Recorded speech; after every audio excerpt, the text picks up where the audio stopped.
جانتے ہیں اللہ کو منانا تو آسان ہے، لیکن اللہ کی ماننا مشکل کام ہے۔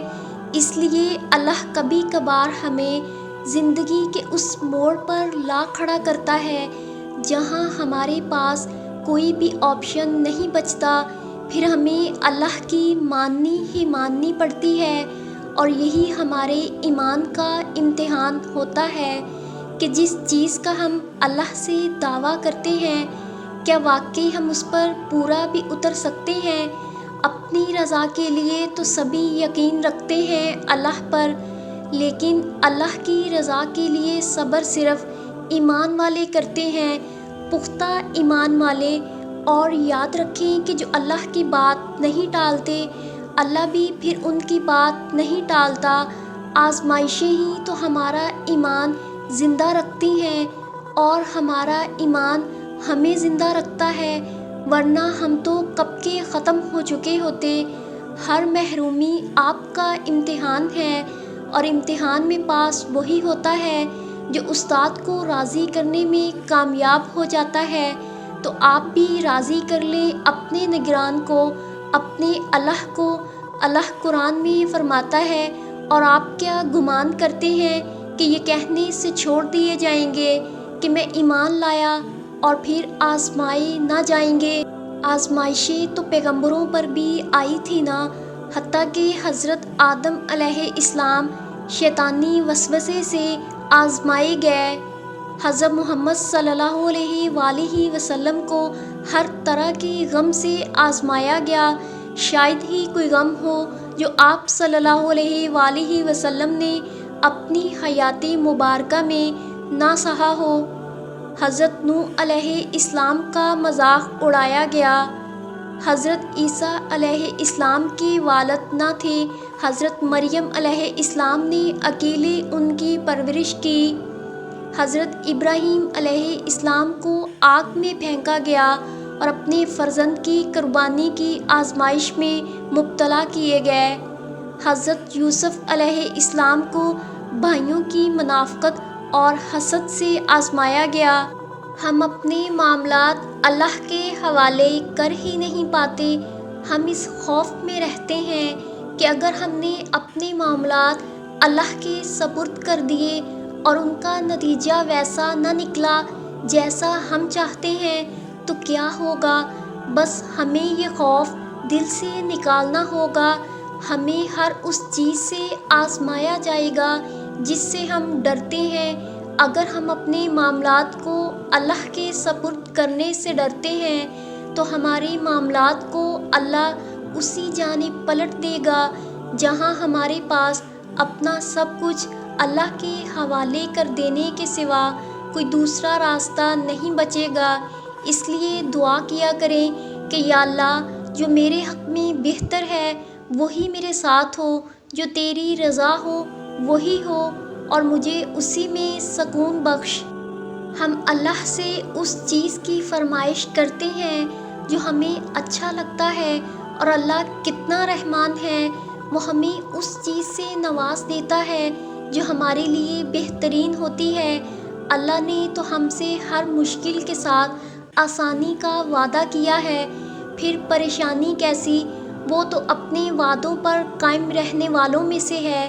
ہماری تکالیف اللہ کی محبت کے مقابلے میں بہت کم ہے۔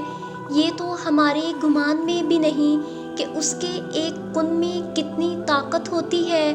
وہ جس کے قبضہ میان کل کائنات ہے، کتنا رحیم ہے وہ کہ ہماری ایک دعا، ایک پکار کو بھی فوراً سنتا ہے۔ وہ اپنے بندوں کے دلوں کے حال سے بخوبی واقف ہے۔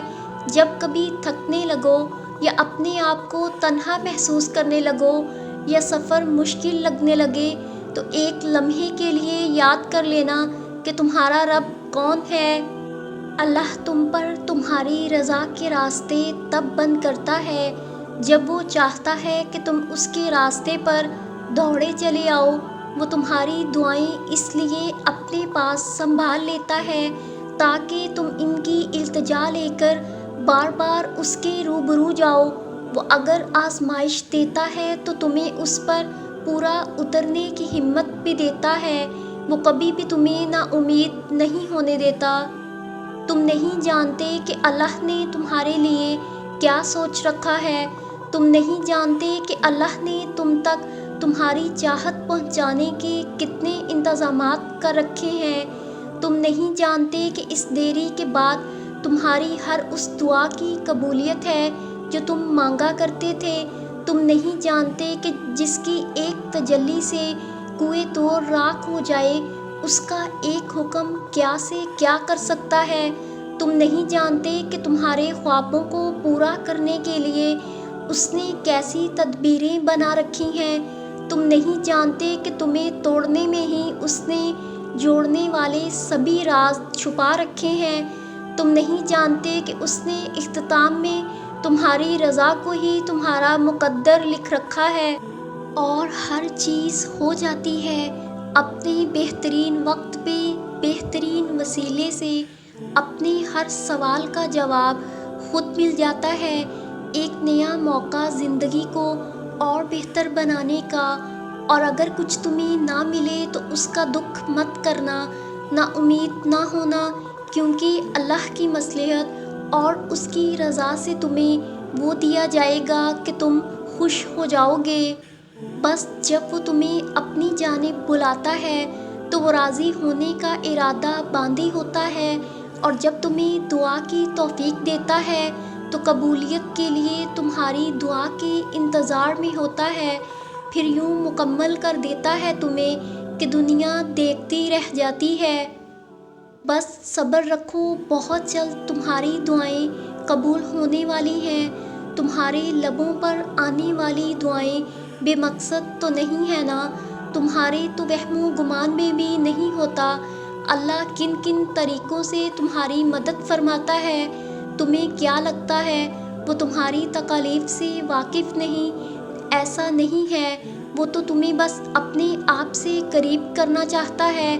کہیں تم بھٹک نہ جاؤ، کہیں اس فانی دنیا کے پیچھے بھاگتے بھاگتے اپنے رب کو نہ بھلا بیٹھو، کہیں رسوا نہ ہو جاؤ۔ بس جب جب تھکنے لگو تو یاد کر لینا تمہارا رب تم سے 70 ماؤں سے زیادہ پیار کرتا ہے۔ وہ تمہارے لیے قبولیت کے دروازے کھول دے گا اور تمہاری اندھیروں سے بھری زندگی کو روشنیوں سے منور کر دے گا انشاءاللہ۔